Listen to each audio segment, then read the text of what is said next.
Chapter 30. "Where do you think you're going?" Billy repeated. "As far away from you as I can get," Danielle screamed. Before Billy could react, she thrust out both arms and shoved him down the back stairs. He cried out in surprise, grabbed for her. But she leaped over him. She landed hard on her hands and knees, scrambled to her feet, and raced around the corner of the house. "Stop her!" she heard Aunt Margaret shout from inside the kitchen. Then she heard Cliff's frightened cries.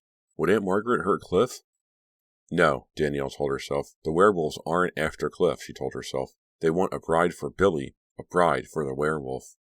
Heavy footsteps pounded the ground behind her. Billy! With a furious burst of energy, Danielle tore through the front yard and jumped into the van. Her fingers felt thick and clumsy as she dragged the key out of the pocket of her shorts. It slipped out of her hand. She ducked down and searched the grimy van floor. Billy threw himself at the van. "Danielle," he shouted, "don't run from me."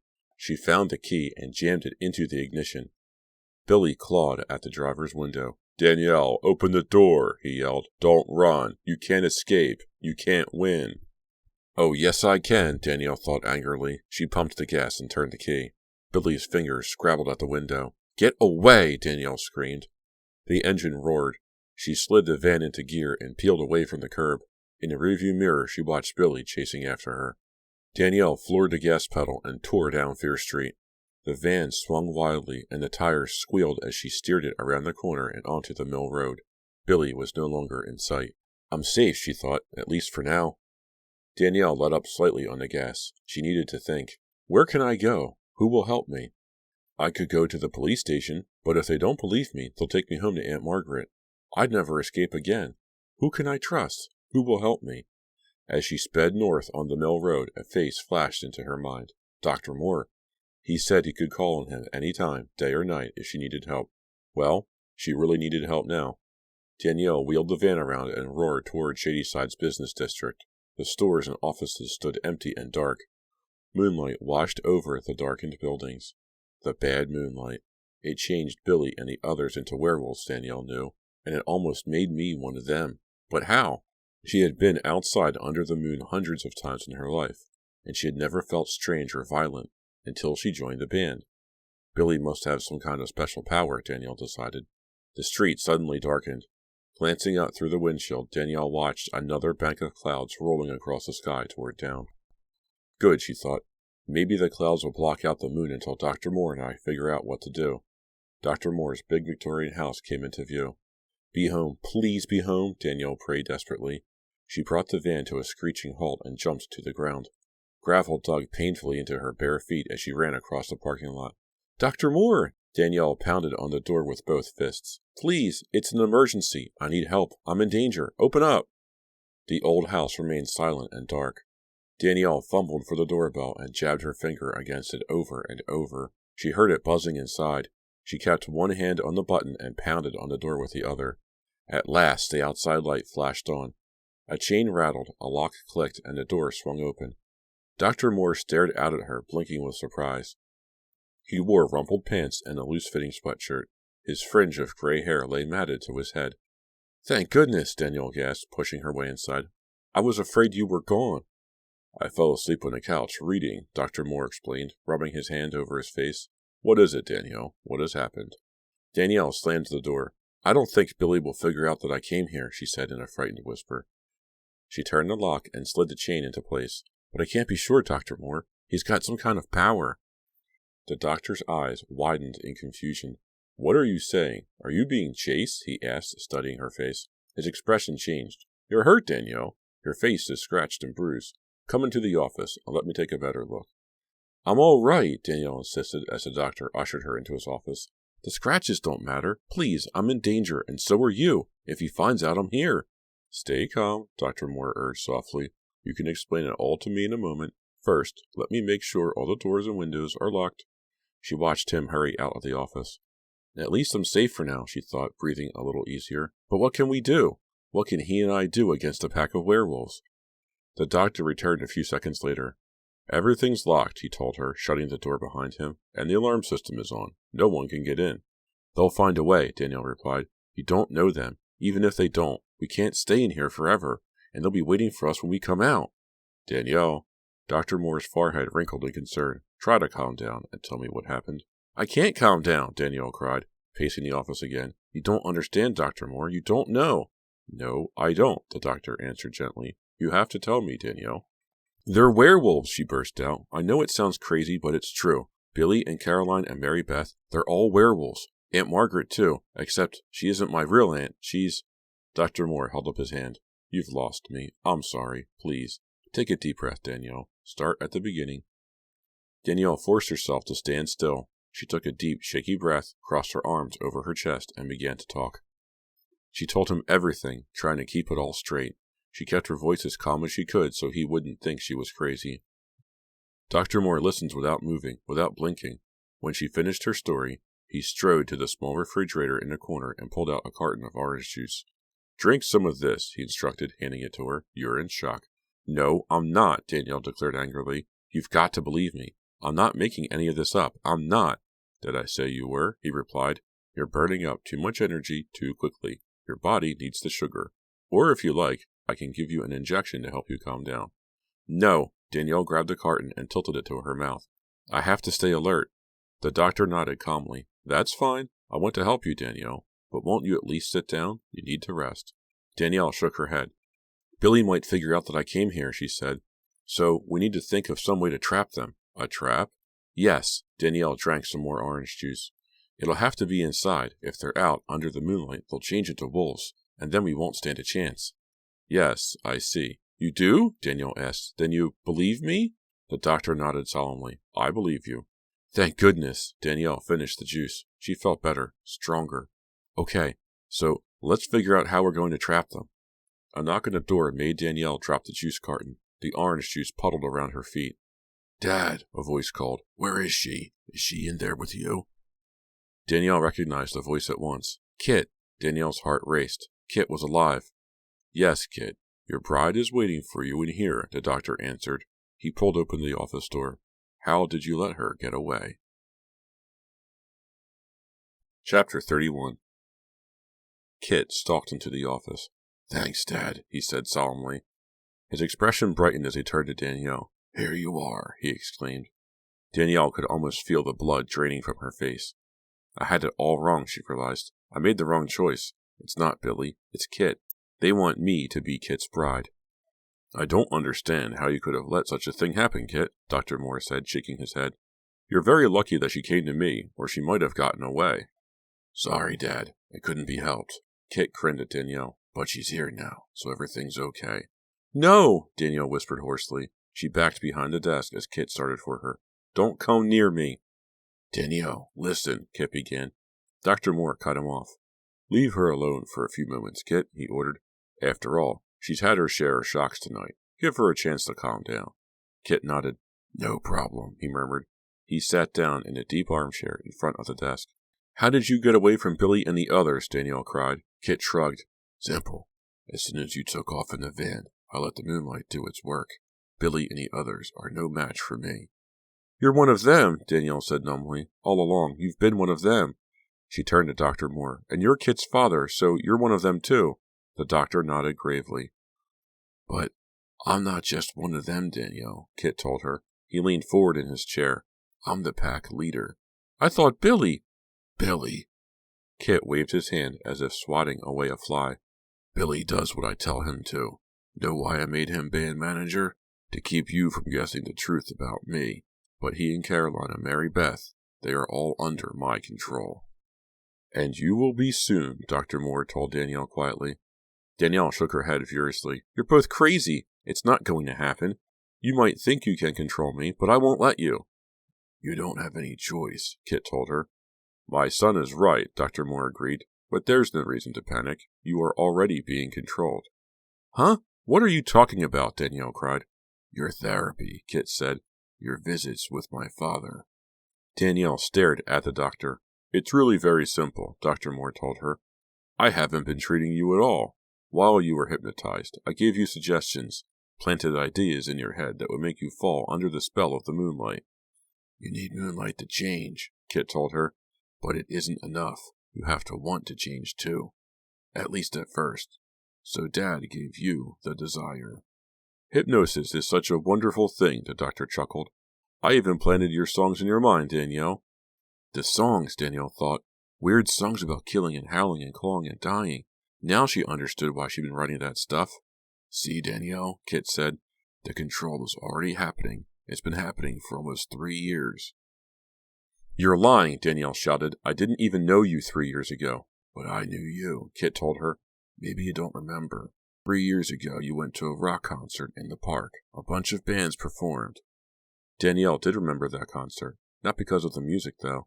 She remembered it because 3 nights later her parents died. Mine was one of those bands, Kit went on. Different musicians, but the same roadie, me. When the concert ended, I saw you hanging around hoping to get autographs. And that's when I knew. Knew what? That you would be my bride.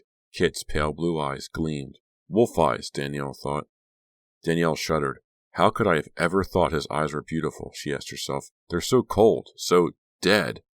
Once I had chosen you, I worked out a plan to make you mine, Kit continued. First, of course, I needed to isolate you, to get you alone. Isolate. The word hit Danielle like a hammer. She knew what Kit was talking about. My parents, she uttered in a voice filled with hate. You killed my parents. Danielle fought back the urge to hurl herself at him, scratch and kick and bite, anything to hurt him as much as he'd hurt her. Kit nodded. And your aunt. I had to get them all out of the way, or my plan wouldn't work. It isn't going to work, Danielle told him hotly. I promise you that. You can kill as many people as you... She stopped, remembering. As if he could read her mind, Kit nodded again. You're thinking of Joey and Dee. You're right, Danielle. I killed them too. Images of their bodies flashed through her mind. Shredded and torn, she blinked the ugly pictures away and stared at Kit. Why? She demanded. They were part of your group. Why did you have to kill them? Joey knew you belonged to me, but he flirted with you anyway. Kit's eyes glared angrily. I warned him not to come on to you, but he wouldn't stop. I couldn't put up with that. Joey had to go. What about Dee? What did she do? Forget to bow down to you? Danielle screamed. Kit jumped up, clenching his fists. Kit, Dr. Morris said, don't let yourself get angry. We're too close, son. Right. Kit slowly relaxed his hands. He advanced slowly towards the desk. Danielle trembled. But Kit passed her and strode to the little refrigerator. He grabbed a bottle of water and took a long swallow. Dee tried to warn you about me, he told Danielle, as if there hadn't been any interruption. She betrayed me. She tried to warn you away, tried to make you leave the band. Danielle closed her eyes. Dee tried to save me, she suddenly realized. I thought she hated me. But all the time she was trying to warn me, and Kit killed her for it. Don't you understand, Danielle? Kit asked. I couldn't let Dee warn you. I worked too hard. I couldn't let her frighten you away and ruin everything. Danielle shook her head sadly. Kit sighed. And then Billy tried to save you too. Billy? Danielle's eyes flew open. I thought Billy works for you. Yes, he's my slave, like Mary Beth and Caroline, Kit agreed. But it's hard to keep control of a wolf pack 100% of the time, especially in daylight. And Billy started to get some ideas of his own. Earlier tonight, he really wanted to save you. Luckily, you chose to come to me. Poor Billy, Dr. Moore murmured. Yes, I liked him too, Kit said. But he'll have to die for trying to save you, Danielle. You're sick, Danielle cried. What do you have to kill him for? Just let him go. Kit's eyes grew colder. No one betrays me. No one. Danielle shivered under his icy stare. You'll have to kill me too. Never, Kit whispered. I would never kill you. The bride of a werewolf is completely under his power, Danielle, the doctor told her. Once you and Kit are wed, you won't want to turn against him. You'll forget everything but how much you love me, Kit added. Danielle turned her head away. She couldn't stand the sight of him. How could I have ever let him touch me, she thought. Kit sighed again. I guess I can't expect you to be glad yet, he told her. But you will. You will, Danielle. Never, Danielle thought. I'll never be glad because it's never going to happen. She had to get out. Without turning her head or raising her eyes, she glanced quickly around the office. The doctor stood at the door, Kit near the desk. I'm trapped, she saw. Or was she? Behind the desk, tall windows opened onto a terrace. Beyond the terrace stood the yard. Beyond the yard, the river. Smash the windows, she told herself. Grab the desk chair and smash the windows. Then run for your life. The chair was one of those heavy leather ones. She wouldn't be able to lift it, but it was on wheels. If she rammed it against the windows, it might do the job. It's time, Kit announced. Come, Father. Perform the ceremony. Marry Danielle and me out in the yard, under the moonlight. Kit and his father started toward Danielle. With a frantic cry, she snatched the stapler off the desk and threw it at Kit's face. He ducked, and it smashed against the wall. Danielle grabbed the chair. But before she could send it crashing into the window, Kit leaped forward and grabbed her. He drew his face close to hers. "You can't win," he whispered, his hot breath making her flesh tingle. Danielle spun around, grabbed hold of his hair, and yanked as hard as she could. Kit gasped. Danielle kicked out at him and yanked his hair again. Then a strong hand clamped down at her shoulders. "You're only making it harder on yourself," Dr. Moore told her. "Get the windows, Kit." With the doctor holding her, Danielle watched furiously as Kit opened the windows to the terrace. "Come, Danielle." Kit turned to her, smiling. "Come, my bride. It's time." "I have no choice," Danielle realized to her horror. "I cannot escape." Chapter 32. Kit and his father dragged Danielle through the windows and onto the terrace. Danielle didn't make it easy for them. She twisted and squirmed, then went limp and dragged her feet. But the two men kept pulling her across the stone terrace and down the steps to the yard. "Look, Danielle," Kit commanded. "Look at the people who will come to our wedding." Danielle tossed her head back. Caroline, Mary Beth, Aunt Margaret, and Billy had gathered in the yard. "Billy!" she cried. "Caroline! Stop them! Help me, please!" Caroline shifted her weight nervously. She lowered her eyes, avoiding Danielle's gaze.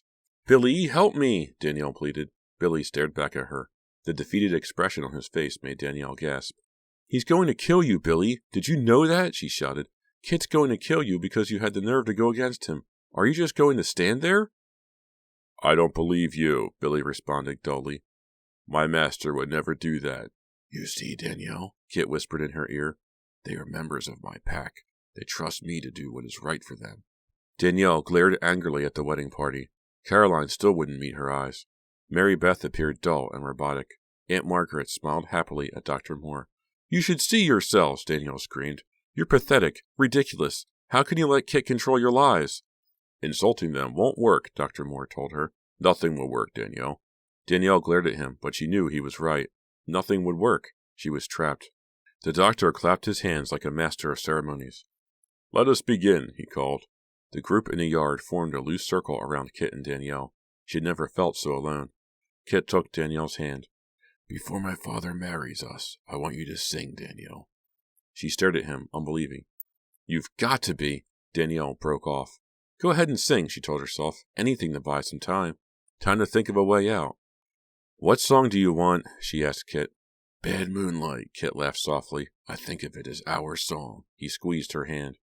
His touch made her stomach tighten. "Fine," she replied softly. She cleared her throat, took a deep breath, and began to sing in a high, thin voice. "Bad moonlight falling over me, bad moonlight shining down on me." Her voice trembled. "I can't do this," she thought. She turned her eyes to Kit and his father. They both watched her. Kit had a smile frozen on his face. Dr. Moore nibbled his lower lip tensely. "Keep on singing, Danielle," the doctor insisted. "Kit, she's wasting time." "She's just nervous, right, Danielle?" Kit asked. Danielle nodded. Terrified was more like it. She thought her heart might pound right through her chest. "She's trying to figure out a way to escape," Dr. Moore said. Kit shrugged. "Even if she is, it won't do her any good. There is no escape. Not now. Relax, father." "Kit controls him too," Danielle realized. "Keep going, Danielle," Kit told her. "Don't worry about how you sound." Danielle cleared her throat. Her voice still sounded small and weak. She coughed. "Some water would help," she murmured to Kit. Dr. Moore shook his head impatiently. "She doesn't need water, Kit. Make her finish the song so we can get on with this." Kit glanced up at the sky. Danielle followed his gaze. The clouds she'd seen earlier were still overhead, but they were moving. The moon would shine down again soon. "It's almost time," Kit told Danielle, "but I really like to have the song at our wedding. Hum it if you have to." Danielle turned her back on Kit and faced the others. "Go on," Kit urged. "Finish the song." Softly, Danielle began to hum the tune. As she did, she moved around in the circle of Kit's wolf pack, staring into each one's eyes. They don't control their own minds anymore, she realized. Kit does. I'm the only one who can think for myself. But the song would soon be over, and she still hadn't thought of a way to escape. Humming softly, Danielle approached Billy and gazed into his eyes. "Do something, Billy," she begged him silently. "Don't let this happen." Billy's lips parted. I tried to save you, Danielle, he whispered, but you ran. Danielle felt a surge of hope. Billy spoke to her, the real Billy, who cared about her. I tried, Billy whispered again, but I can't do any more. You will have to save yourself. Danielle quickly whispered, Save myself? What can I do? Raise your eyes to the bad moonlight, Billy replied. Go with it. Let it happen. But I can't, Danielle protested. You can, Billy whispered. Let the moonlight take you. You will know what to do. Danielle turned away from him, questions racing through her mind. Was this really the Billy who cared, or the one who was Kit's slave? Could she trust him, or was his advice a trick? If it was a trick, she'd be lost, but she was as good as lost now. Danielle finished the song. Good, Kit exclaimed. Now we will be married. Father, begin the ceremony. Kit took Danielle's hand. His touch repulsed her, but she forced herself not to jerk away. I have to keep him off guard, she thought. Dr. Moore followed and stood facing them. Danielle glanced at the sky again. The clouds floated apart, spreading away from the moon. The escaping moonlight outlined the clouds in silver. Raise your eyes to the bad moonlight, Billy had told her. What will happen if I take his advice, she wondered. What will happen? Friends, Dr. Moore began solemnly, join hands as we witness this marriage, this wonderful union that we've waited for so long. The small group reached out and held each other's hands. The circle drew tighter. Danielle faced Kit. As Dr. Moore spoke, she noticed a glimmer of moonlight touch Kit's dark hair. Could she trust Billy? Could she? Slowly, Danielle raised her eyes to the sky. The clouds had drifted away. The moon floated low overhead. Danielle shivered in its icy glow, but she didn't turn away. She stared straight up into the bad moonlight, and waited. Chapter 33. Seconds passed. Danielle heard Dr. Moore's voice. She felt Kit holding tightly to her hand. Then she felt her body start to change. Her skin tingled, then began to itch. Her throat tightened. She coughed. Her voice escaped in a low rumble. She felt the hair grow in her hands, over her arms, thick and bristly. She curled the fingers on her free hand and felt claws digging into her palms. She felt her face twist, felt her nose and mouth pull forward into a snout, felt her teeth extend as her lips pulled back in an animal snarl. When the bad moonlight changes you, you will know what to do. Billy was right, Danielle thought. I do know what to do. She inched closer to Kit. A low growl started deep in her belly. It rose up through her entire body until it escaped her mouth as a bellowing roar. Then Danielle pulled open her powerful jaws and sank her teeth deep into Kit's throat. She heard Kit's startled howl of pain. She heard the shocked cries of the others. She saw the circle break, saw Aunt Margaret raise her hands to her cheeks in horror, saw Dr. Moore's eyes go wide, his knees buckle. Danielle held on, held on, held on, dug her wolf teeth deeper into Kit's fleshy throat. A shrill whistle burst from Kit's open mouth. He whipped his head furiously back and forth. Danielle staggered, but held on, held on. Kit's whistle became a bleat of pain. Blood flowed down his neck. The whistle became a choked whisper. He sank to his knees. Danielle sank with him, grunting, groaning, uttering sharp, breathy growls, her teeth buried in his throat. She didn't let go until Kit's eyes rolled up in his head and he sank lifelessly to the grass.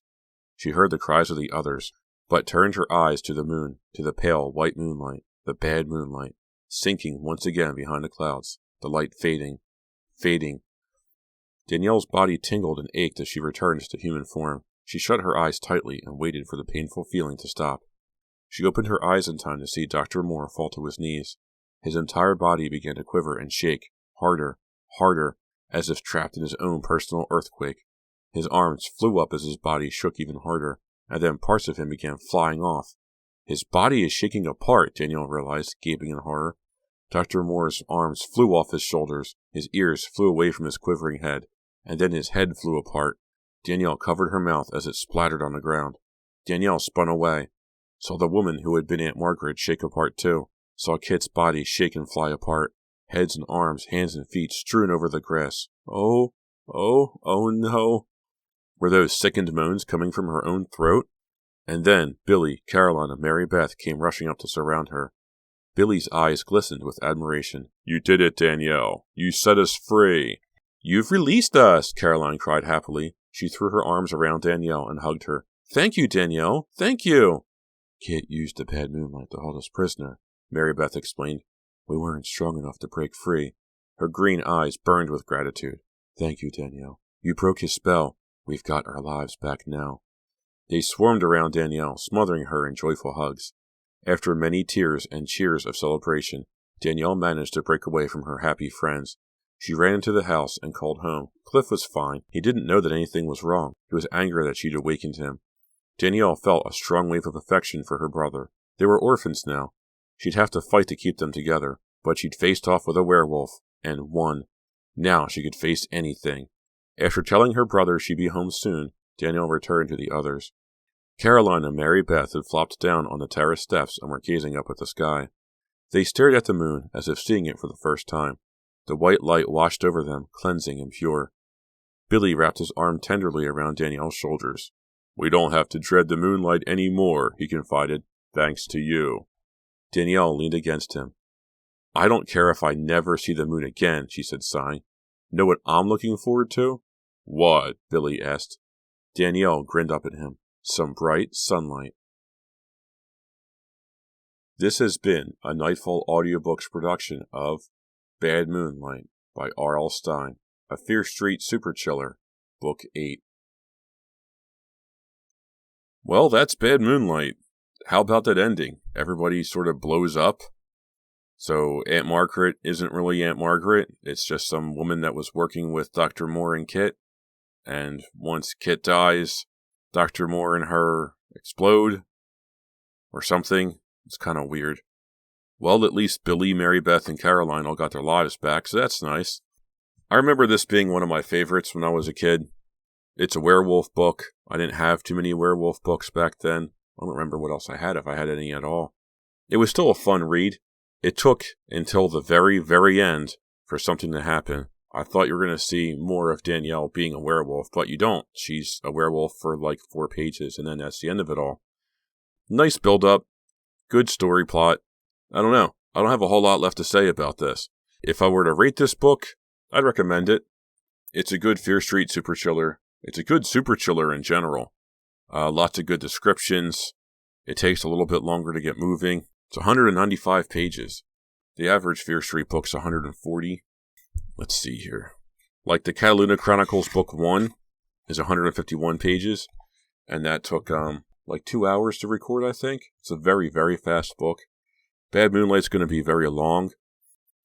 Bad Moonlight puts me in a weird position in that this is now done, and I still have to finish up Ski Weekend, and I have another book planned. I got it from the library yesterday, and I don't want to start another book, another book, until I have Ski Weekend of Bad Moonlight edited and finalized and built and things like that. So I'm going to sit on the library book for a week until I can get Bad Moonlight or Ski Weekend, at least, edited and published. Today is Wednesday. I'm home the next couple of days. I'm probably going to just finish up Ski Weekend at my home studio instead of at the primary studio because I'm home anyway. I might as well finish it.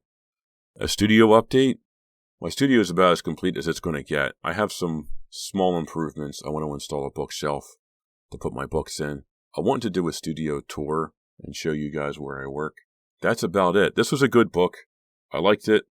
I liked reading it again. It was fun to revisit it after all this time. So thank you for joining me. If you want to get in touch with me, you can send me an email, nightfallaudiobooks@gmail.com, or find me on YouTube, Nightfall Audiobooks. Leave me a comment, like, subscribe, tell your friends, tell your mom, tell anybody that you think would like to hear Fear Street novels. So thank you very much for listening, and I will see you next time.